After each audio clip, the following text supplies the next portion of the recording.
हात आहे, विटेवर उभा आहे, जगाचा बाप आहे. दुसरं वाक्य, कटेवर हात आहे, विटेवर उभा आहे, तो निर्माताही आहे, सांभाळणाराही आहे, संपवणाराही आहे.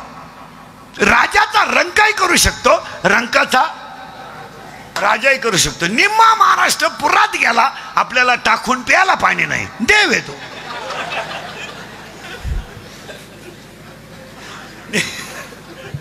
निम्मा महाराष्ट्र पुरात, आपल्याला टाकून प्यायला पाणी नाही.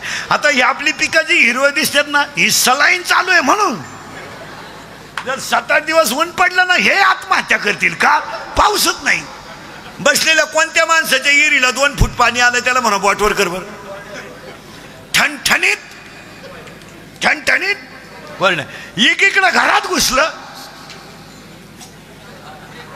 एकीकडं टाकून प्याला नाही. का? अरे म्या बोलविल्या वेद बोले, म्या चालविल्या सूर्य चाले, निर्मिती माझ्याच आहे. 9 अध्याय. ओंकाराच आहे कुशी, अक्षर आहे अ उ म रेशी, आकार मीच, उकार मीच, मकार मीच, उत्पत्ती मीच, स्थिती मीच, आणि लयही करील ते काय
पहिला मुद्दा. दुसरा मुद्दा, चिंताबंत काही करायचे नाही. कटेवर हात आहे, विटेवर उभा आहे, तो जगाचा बाप आहे, तो राजाचा रंकाही करू शकतो, रंकाचा राजाही करू शकतो. दुसरा मुद्दा संपला. तिसरा मुद्दा कीर्तनातला.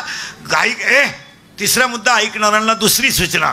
कीर्तन सुरू झालंय, बोलत जायचं आणि मोबाईलांमध्ये डोके घालायचे नाही. काही नालायकांना इतकी नालायक सवय लागली, आम्यावर जीव काढायचा आणि ह्या बदिराणी सरळ उठायचं, येड्या बाबळी जायचं आणि एकट्याची गेम चालू द्यायची. भिकार नाद लागला, भिकार. आणि पहिलं ध्यानात ठेवा, मोबाईल ही गरज नाही. नाही वापरला तर काय होईल? पोरं लेट होत्या का? नाही वापरला काय फरक पडला? ज्याला गरज आहे तो आपल्याकडे येईल ना. एवढं मुळ्यात उठस्तवर आळायची काय गरज आहे? हॅलो हॅलो, कुठं आहे तू? नदी वय जायचंय तुला. बरं, मोबाईलवर गप्पा इतक्या नालायक आहे. हॅलो, कुठं आहे? जेवला का? झोपला का? पालथ आहे का? होता नाही काय? बोकांडी घ्यायचं तुला. आता नीट आहे का? बारीक. पहिली गोष्ट, देव पण भक्कम आहे. आपण चिंता करायचं काही कारण नाही. बोलत जायचं कीर्तनाला, भामटेवर नाही बसायचं. आजारी बिजारी नाही तुम्ही बोला पटकन. आपण चिंता काही करायचं काही कारण नाही. दुसरा मुद्दा, मोबाईल ही गरज नाही, मोबाईल ही आवड नाही, मोबाईल हे व्यसन आहे. काय मत आहे तुमचं? व्यसन आहे, व्यसन. व्यसन आहे मोबाईलमुळे 8 रोग झालेत माणसांना. 8. कोणते घ्या लिहून? 1, संवाद संपला, बोलणं बंद झालं. पाया पडून सांगतो, तुमच्यावर कोणतंही संकट आलं तर ते कोणातरी पशी बोलत जा, त्याने दुःख हलकं होतं. बोलत जा. देवाने कशाला बोलायची ताकद फक्त कोणात दिली? माणसात दिली. बोलत जा, दुःख हलकं कमी करीता.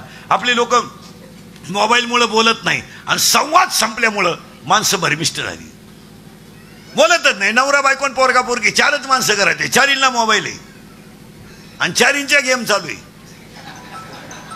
पोराची चालली पबजी, पुरीचं चाललंय टिकटॉक, आईबापाची चालली युट्यूब. एक माणूस नीट राहील.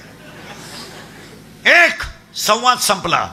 2, माणसं एकलकोंडी झाली. मोबाईलमुळे माणसं बसत नाहीत, एकटे येड्या बाबळीत, मुरीत, शिमिटच्या नळीत, तुरीत, कपासीत. बांधा खाली झोपलं एक रातभर. एक, संवाद संपला. 2, माणसं एकलकोंडी झाली. 3, माणसांचा स्वभाव मोबाईलमुळे चिडचिड्या झाला.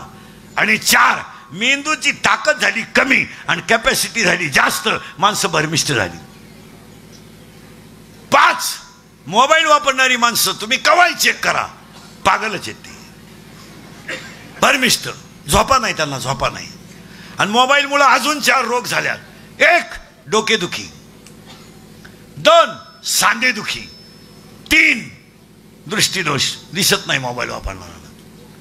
70चं म्हातारं बिन चष्म्याचं वाचित आहे. इंग्लिश मिडियमचं उचलून शिटाव ठेवा लागत आहे, त्याला 2 दरवाजे दिसत आहे एका गाडीला. हा. आणि 4, मोबाईलमुळे 8वा रोग झालाय, निद्रानाश. झोप राहिली नाही माणसाला, झोप नाही. मोबाईल वापरणारी जी माणसं ना, यांना रात्री मोबाईल जर नसला ते गोदडीच्या दोऱ्या उपसतील, अशी दोऱ्या उपशीत बसलं, झोपलं. निम्या रात्री एकानं गोदडी फाडली, टरा गोदडी फाडली एकानं. त्याचा बाप म्हणला काल यानं खाट मोडली ना आज गोदडी फाडली, म्हणजे याला झालं काय. त्याच्याही म्हणली सावध व्हा नाही तर उद्या तुम्हाला फाडीला. आणि 40% पोरं तुम्ही कवाय चेक करा, मोबाईलमुळे गडी राहिले नाहीत. डिस्प्लेच गेला त्यांचा. नवरदेव सुद्धा चेक करून घ्यायचा. बरेच बोर म्हणजे 5 वर्ष त्याच्याकडे नाहीच काय, इथं काय. बरं, फाजील गप्पा आहे, फाजील. मोबाईलवर काय हरिपाठ आहे का, मूर्ख गप्पा. हॅलो हॅलो, अरे नाही बोलत तो, बंद कर. Hello hello hello hello hello hello.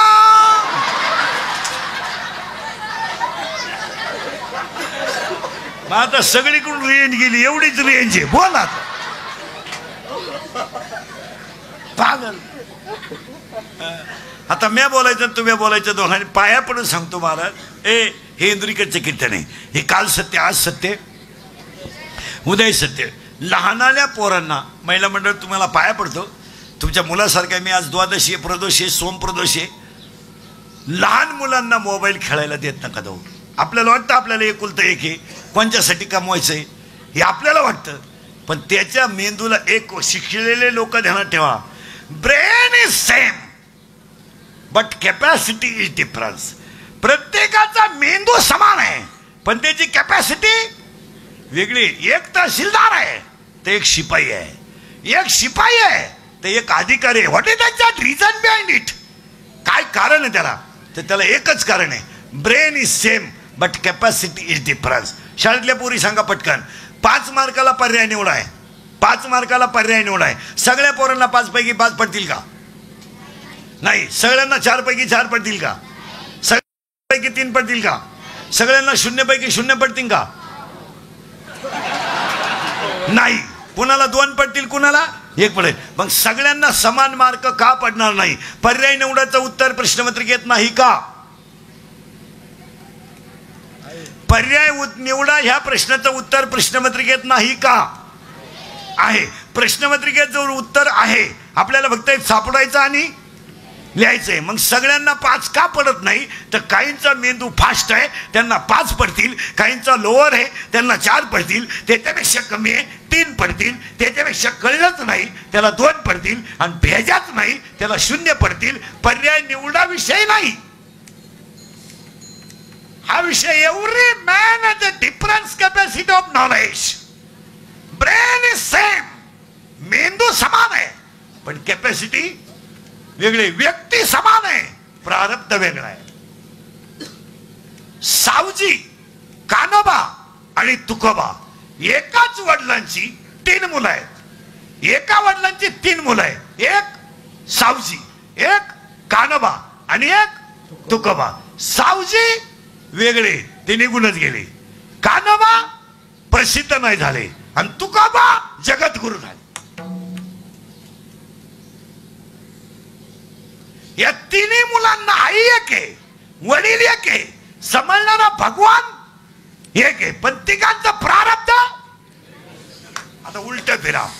बाप पुलश ऋषी आहे, आई कैकशी आहे, आईचं नाव कैकशी आहे, बापाचं नाव पुलस्त्य ऋषी आहे, आणि एका बापाला 3 मुलं आहेत, रावण, बिभीषण, कुंभकर्ण. एकानं देवाची बायको पळवली तरी अमर झाला रावण. एक लंका कमवून बसला, यादीतून गेला, आणि एक झोपा काढीत बसला, त्याला माहीतच नाही आपल्या यादीत नावच नाही आलं, त्याला त्याच्या उतार्यातच नाही आला गडी, कारण तलाठी बदलला का हा उठायचा, आणि हा बदलला का नवीन तलाठी याचा. आता ह्या तिघांना बाप एक आहे, आई एक आहे, बनवणारा देव एकच आहे, तूच सुद्धा एकच आहे, पण प्रारब्ध वेगळे. प्रारब्ध वेगळं राहतं. सगळी माणसं जन्माला आलीत, आणि मोदी साहेब जन्माला आले, पण 2दा पंतप्रधान. ही तो प्रारब्ध आधीने, ही तो प्रारब्ध आधीने,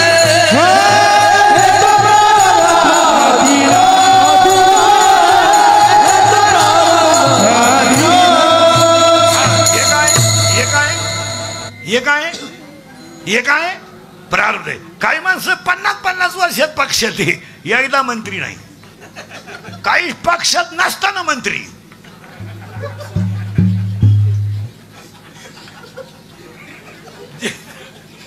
ज्याचं त्याचं कोणी कोणाशी घासायची नाही, हा ज्याच्या त्याच्या.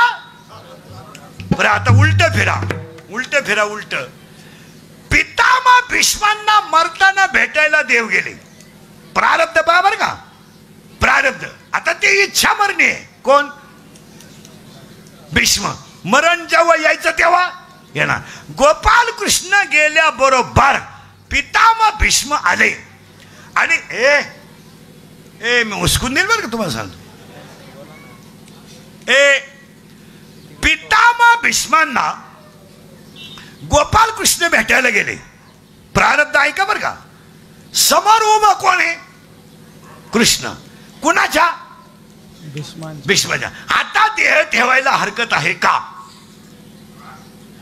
नाही.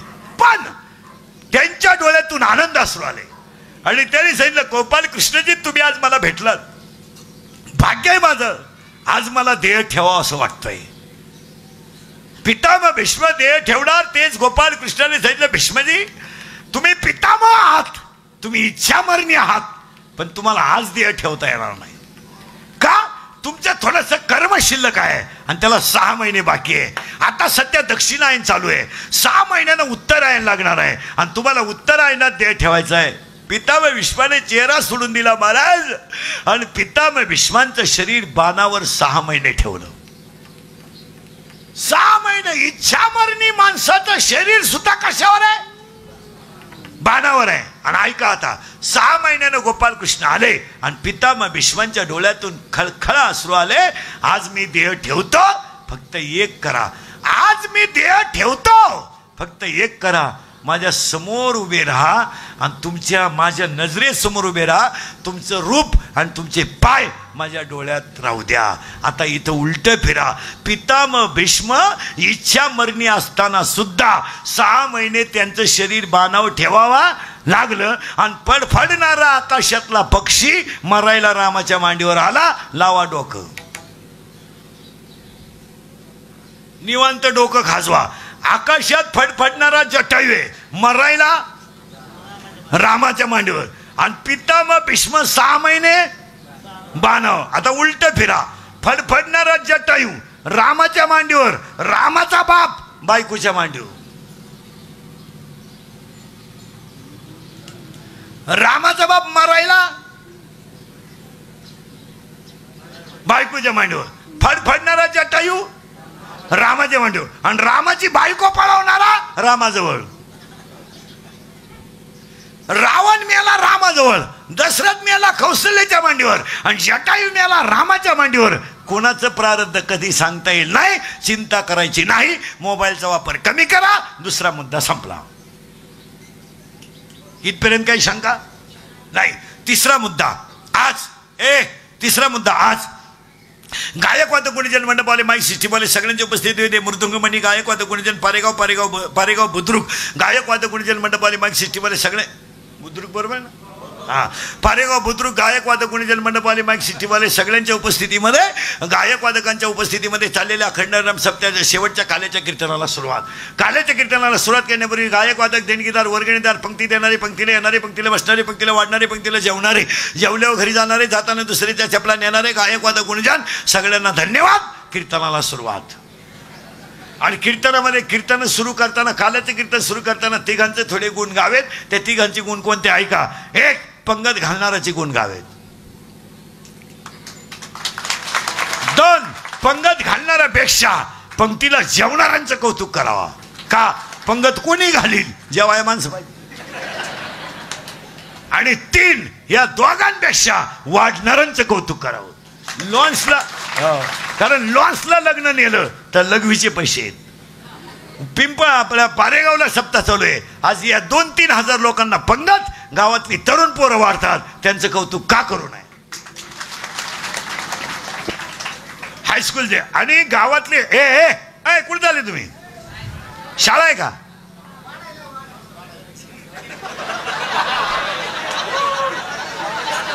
या अगोदर जेवण मग कीर्तन आहे काय?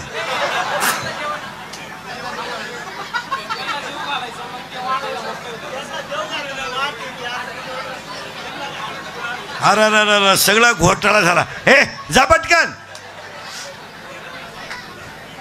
हे पुरी ना, कोणी कोणी कोणी कोणी आहे पुरी, इकडे इकडे इकडे रस्ता निघाली इथे या. हे तरी तो कोपरा काढून द्याला. सोबदार,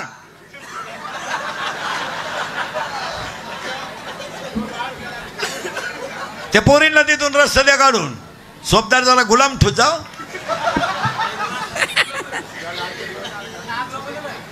ते पगाराचा वेळ आलाय ना जवळ, तंद्रीत येत किती मिळणार आहे, कवा मोजायचे, काय खर्चायचे कशी.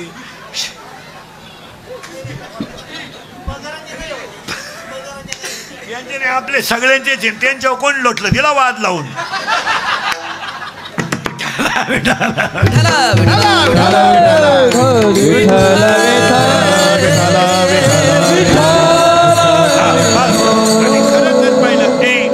बारीक पाहिलं महाराज. तर गावांमधले मोठे मोठे कार्यक्रम पोरामुळेच होतात. हे सगळे कार्यक्रम कोणामुळे होत्या? पण सप्त कमिटी भिमिटी काही करीत नाही. 10 वर्षापूर्वी दिंडीत फक्त एक टांग्या राहायच्या. आता जीन पॅन्टवाले पोरं दिंडीत. मी म्हणतो त्यांना हरिपाठ येऊ द्या. दिंडीतलं 90% काम पोरं करतात. दिंडी मालक काय वांग करतोय तो? पण पाया पडायचे पैसे गोळा करतो. काय करतो तो दिंडी मालक? का हरिपाठाला आहे नाही. 80% काम रावट्या ठोकणं, रावट्या काढणं, बांबू लावणं, टँकर भरणं, पाणी भरणं, पत्रवाळ्या उचलणं, सगळी कामं पोरं करतात. आणि सप्त्यांमध्ये काल्याच्या कौतिक कीर्तनांमध्ये पोरांचं 2 मिनिटं वर्णन करीता. पण आपली अवलाद भिकारी. आपण पोरांना सोडून देणार आणि पुढं ह्यांचंच या बसा बोकांडी आमचा भिकार ना. काही मोठ्याचा मुका घ्यायची सवय लागली लोकांना. दरिद्री. खरं कौतुक कोणचं केलं पाहिजे? पोरांचं. महाराज 12-12:30 जर काल्याचं कीर्तन संपलं तर काही काही पोरं 3 वाजता जेवतात, पण अख्ख्या पंक्ती वाढतात. मग का त्यांचं कौतुक करू नये? पण ही जुनी मंडळी प्रत्येक गावात झाली का त्यांना जमूनच देईन. लई नंगाट. पोरानं टाळ घेतलं का म्हातारं उठलंच गाप. ते पोर बोंबलू नको. हा टाळ तू बाई वाढेवया पुढे तुझ्या नाही. अरे हे राजकारणी लोकांचं शिका. कसे मोठे पोरांना वापरून घेतात मस्तपैकी. सीझन बिझन काढून घ्यायचा. ज्याला सायकलीची अक्कल नाही त्याला इनोवात फिरवायचं. ज्याला वड्याची मिळत नाही त्याला धाब्याची पाजायची. ज्याला कोंबडी मिळत नाही त्याला कडकनाथ चारायची मस्तपैकी. साठी सीझन काढून घ्यायचा. बांबू उपट्या, बोर्ड लावा, लाकडं लावा, सभेला टाळ्या वाजवा. आम्ही काही म्हणू तुम्ही टाळ्या वाजवा. चपट्या हाना जा. आम्ही चाललो 5 वर्ष, तुम्ही ठोका गावात. किती हुशार आहेत. वापरून घेते. सीझन संपला का सोडून द्यायचा. कोणचं? 1 नाही 2 नाही. तिकडे उलटा.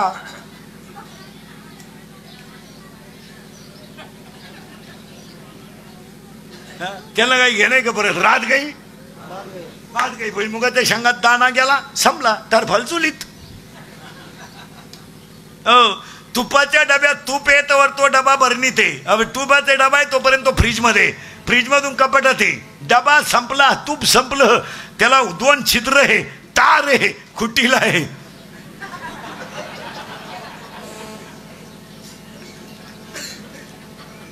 येईन त्यानं उचलायचा वत पाणी चलो. जन हे सुखाचे दिल्या घेतल्या जन हे सुखाचे वाह. दिल्या घेतल्या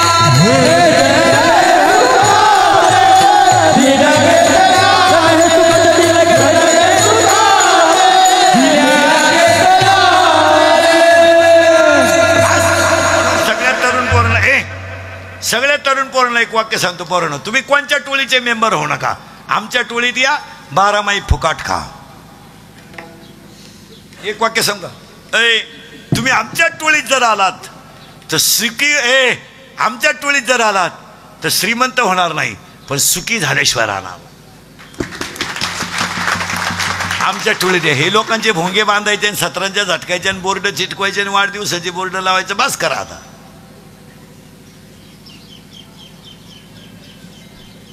आमच्याकडे हरिपाठ येऊ नाही तर नाही येऊ पाय उभा राहिला जेवला. हे एवढं पोरग आहे. 90 वर्षाचा म्हातारा त्याच्या पाया पडणार. ही आमची श्रीमंती आहे.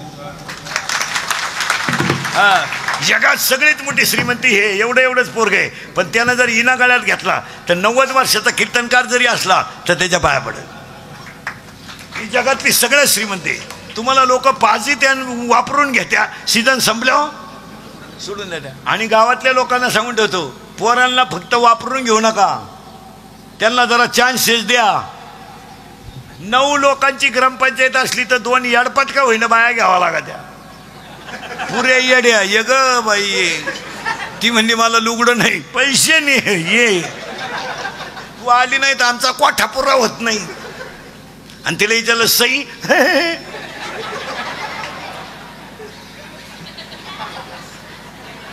तरी पण ये. मग गावातल्या प्रत्येक ग्रामपंचायतीमध्ये 2 पोरं पाहिजेत. ही जुनी मंडळी जमवून देत नाही. ते म्हणते पोरांना जमन का? तुम्ही काय सोन्याचा धूर काढला तर ते काढायचे. तुम्ही खिडक्या खाल्या ते चौकटी खातील खा. एक तर वाक्य सांगा महाराज तुम्हाला. 55, 56 वर्ष वय झालं ना महाराज. सगळ्या माणसांनी सगळ्या क्षेत्रातून बाजूला व्हावं. काय मत आहे तुम्ही? 2 वेळा सरपंच केलं तर तुला गावानं, तिसऱ्यांदा तुला किडा यायची काय गरज आहे? अरे त्याने उलट्या पोराला सांगितलं पाहिजे, तुमचं तुम्ही पहा, सल्ला असला तर माझा घ्या. एकदा पैसा हो द्या, का आला हो द्या. एकदा झालो ना, तो का आला? एकदा तेवढं तू होऊच नको. आला होतो मरायला. एकदा आपली इच्छा. अरे सही करायला न्याला कागदच हालायचा तुझा. हातच टाकानं फॉर्मवर पेनच टाकानं. एकानं दाबून धरलं इथं हात टेकावला. 6 अर्ज फाटले तरी सही होईना.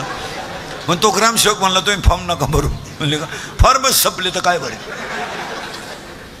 त्यानं झेरॉक्स काढून का होईना पण भरला. 13च मतानं पडलं. गेली मागून पडून ठोकून. वय झाल्यावर कोणत्या क्षेत्रात उतरू नये. काय मध्ये तुमचं? अपमानाचं जगण्यापेक्षा वाघ होऊन जागावं. हे 96 कुळी खानदान रक्त आहे. हे मोडेल पण वाकणार नाही असं रक्त आहे. हे 96 कुळी खानदान रक्त आहे. हे बुटाची पॉलिश करून जगणार रक्त आहे. बुट चाटून जगणार रक्त नाही. नाही असं लाचार जगायचं नाही कधी. भाकरी मिळाला नाही फुटाने खा. झोपायला गादी नाही मिळाली पेपर पांघरून झोपा, पण स्वाभिमानानं जगा. भंगार जगायचं नाही कधी. वाघ फाडला होता संभाजीनं, त्या राज्यातली माणसं आपण शाळपाट नाहीत. भंगार जगायचं नाही कधी. कधीतरी हे जमणार नाही. म्हणून गायकवाद कोणी जनमंडपवाले माई सिस्टमवाले पारेगाव बुद्रुकमध्ये ग्रामस्थ तरुण मंडळ भजनी मंडळ सगळ्यांना धन्यवाद. आणि आपण देवाकडं आता 6 गोष्टी 2 मिनिटं डोळे झाकून देवाकडे मागू आणि अभंगाला सुरुवात करू. ए देवा शेतकरी वर्ग सुखी होऊ दे. हिंदू धर्माचं दैवत काय वाचू दे. हिंदू धर्म टिकू दे. वारकऱ्याची पताका चंद्र सूर्य आहे तोपर्यंत फडकत राहू दे. आणि प्रत्येकाच्या गालावर हसू राहू दे. एवढी ईश्वरच्यानी प्रार्थना. आणि अभंगा सांगा देवाला, देवा गरीब कर मला. चालेल देवा. देवा तू एक वेळेस मला गरीब कर. देवा तू एक वेळेस मला झोपडीत जन्माला घाल. देवा तू एक दिवस माझ्या पोटाला अन्न देऊ नको, पण माझ्या 2 गोष्टी कधी नेऊ नको देवा. एक, माझ्या गालावरचं हसू नेऊ नको आणि माझ्या घरातलं समाधान नेऊ नको. सगळं नाही. आणि दोन गोष्टी आज देवाला सांगा. देवा, हिरवा चारा खाऊन शेतकऱ्याच्या गायीने उड्या हाणू दे. हिरवा चारा खाऊन शेतकऱ्याची गाय उडी हाणू दे. आणि काळ्या आईची तहान भागून मोती पिकू दे. ईश्वरजनी प्रार्थना, अभंगाला सुरुवात. पुन्हा एकदा देणगी देणारे, पंक्ती देणारे, मानधन देणारे, कीर्तनाचं मानधन देणारे सगळ्यांना धन्यवाद. कीर्तनाला सुरुवात. मग तुम्हाला आतापर्यंत चाललं काय होतं?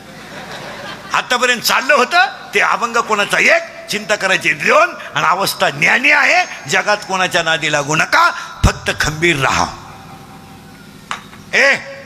फायनल. आता सुरुवात. काल्याची कीर्तन थोडं किचकट आहे पण फिट करून देतो. काल्यामध्ये फक्त काला म्हणजे काय सांगतो, गवळण दोषितो. गवळण थोडी किचकट आहे. लहान आले पोरं सरळ बसा पटकान. आता सावध बसायचं, वळवळ करायचं नाही. हे एक मडकं आणि हे एक मडकं आहे, मान्य आहे का? हे एक मडकं आणि हे एक मडकं, सावध राहावर का? आता काल्याला सुरुवात झाली. हे एक मडकं, हे एक मडकं. याला बनवणारा कुंभार, यालाही बनवणारा कुंभाराचे ना. विठ्ठला तो वेडा कुंभार, याला बनवणारा कुंभार, याला बनवणारा कुंभार. झालं. याला छिद्र किती आहेत? करेक्ट. अजून एक छिद्र पाडलं तर याच्यात काही राहणार नाही. याला 9 छिद्र आहेत. देवाचं म्हणणं आहे 9 आणि संतांचं म्हणणं आहे 10. घ्या मोजून. 2 2 4 6 7 लघवी 8 विष्ठा 9. हे झाले देवाचं म्हणणं. 10 मोजा. 2 4 6 7 लघवी 8 विष्ठा 9 आणि अखंड भजन करून देह ब्रह्मरूप 10. झाले का? याला मडक्याला एक छिद्र आहे. याला किती छिद्र आहेत? 10. याला बनवणारा कोण आहे? याला बनवणारा कोण आहे? बॅस फिट बसला कीर्तन. आता लागला करंट. याच्यात काय काय आहे? लाह्या आणि दही. बोला पटकन. लाह्या आणि दही. मग याच्यात काय काय घ्या लिहून. मानेपासून वर इंद्रिय 5, मानेपासून वर इंद्रिय 5, मानेपासून खाली इंद्रिय 5, 5 5. हे 10 जणांना 11 शत्रू. मोजा पटकन. बाहेरून 5, आतून 6, बाहेरचे 5, शब्द रूप रस गंध स्पर्श 5, काम क्रोध लोभ बंध मत्सर 6 5 11 11 10 21. आता ह्या मडक्यात 21 वस्तू आहेत. कोणत्या कोणत्या आहेत? 4 वाण्या आहेत, 4 मुक्त्या आहेत. आता पुढची यादी ऐका. 4 वाण्या, 4 मुक्त्या, 72,000 नाड्या, 10 छिद्र आणि अखंड भगवंताचं चिंतन करणारं हृदय याच्यात आहे. म्हणून पाया पडून सांगतो, मोबाईल कधी वरच्या खिशात ठेवत जाऊ नका. आणि ठेवायचाच असेल तर उजव्या बाजूने ठेवा, हृदय डाव्या बाजूने आहे. जर 5-6 वेळा सायलेंटचा धनका बसला तर माणूस मरू शकतो. मोबाईल वरच्या खिशात कधी ठेवत जाऊ नका. मोबाईल पॅन्टच्या खालच्या खिशात पुढच्या बाजूला कधी ठेवायचं नाही.